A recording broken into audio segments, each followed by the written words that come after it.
I want to know why the pipeline is the very first #1 item on the agenda in this new Congress. Is this about jobs? The number of jobs the pipeline will create is disputed, but most estimates put it at a few thousand or less.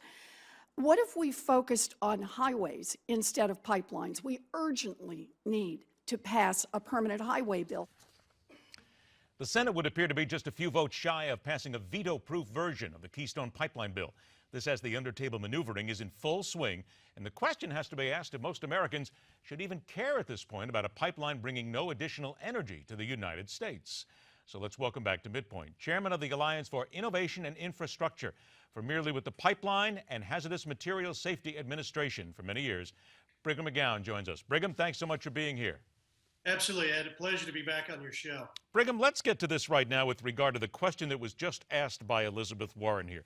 The White House was waiting for the resolution of the Nebraska lawsuit challenging the pipeline's route through the state. Well, Nebraska has said that's out of the way, that obstacle is done. Does this remain the top priority of the GOP because they want to back this president into a corner as far as they can and just prove that he absolutely will not make good on any promises and will not work with the GOP? We're going to have to see. Obviously, the GOP has made this their signature piece coming out of the box. And when you talk to the GOP strategists, they think Obama was likely to go ahead and veto it, but they want to get the president on the record because after 6 years, the president has been able to avoid a yes or no decision on this pipeline. And the whole intent of this vote is to flush out his position. But isn't that really what it is when we talk about a signature piece of legislation? Is this simply not just really about the pipeline itself at this point? Has it become more about proving that the president will not deal with Republicans? End of story. Well, I think the issue is twofold. Number one, it brings to light the president's true energy agenda. And this is an infrastructure project that should have, as a matter of course, have been approved years ago. And it's about whether or not, whether one job is created or 1,000, you can't have your cake and eat it too. Senator Warren can't talk about infrastructure improvements and say we need to build a road or a bridge, but we can't build a pipeline. And ultimately, the president's got to decide whether or not he's going to side with a few of the rabid anti-oil, off-oil agenda folks, and whether he's going to continue to hold the pipeline hostage or whether he's going to let it move forward. Any thinking now, because we're still just a couple of days away from the next vote on this, that they will get those veto-proof legislation votes, or is that simply just a fantasy at this point?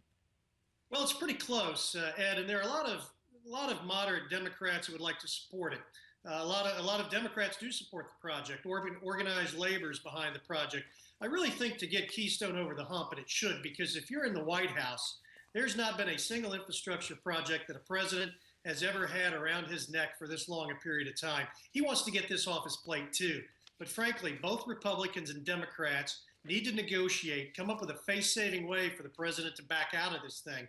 But shoving his nose in it isn't the way to get it done either. All right, now that answers one question, but the face-saving side of this, is there a possibility that there could be some sort of, and again, in your opinion, negotiations under the table here, maybe something on immigration for a little piece of the pipeline, but that maybe there's something else working that we don't see? Well, there ought to be, and a lot of moderate Republicans would like to make a deal, but you know, the president has also backed the GOP into a corner on this to say, why should the GOP negotiate for something that shouldn't be negotiated for to begin with? If Toyota or VW wanted to build a facility in the U.S., the federal government wouldn't tell them no for 6 years. So on the other hand, there's a group that says we shouldn't have to negotiate anything for this. It's not only good for American industry, but it will relieve the bottlenecks in the Bakken because Keystone XL is going to go right through the U.S. Bakken, and part of the oil that's being delivered is U.S., not just Canadian. That's the thing right here in the final question, 30 seconds left. In your opinion, why should Americans still care about the Keystone Pipeline? Well, first of all, we can't hold a private company, and it is a U.S. subsidiary, even though it's TransCanada is a foreign company. We can't hold infrastructure projects hostage for political gain, number one. Number two, we need all the construction jobs we can get. Number three, the proof is in the pudding. Domestic energy production from North America has made a huge dent in our gasoline prices, and now's not the time to turn back, but now's the time to get this this oil off of rail and put it on pipelines where it's safer and more environmentally friendly. Let us see what happens later on this week. Brigham McCown, always a pleasure to have you on the show, my friend. I'm sure we'll be talking about this a whole lot more. Take care. Sounds good. Thanks, Ed. All right, other side of a short break. Think of 5 things that could derail any chance of Hillary Clinton becoming the next president of the United States. We've got the list. We'll get a comment on it when MidPoint continues.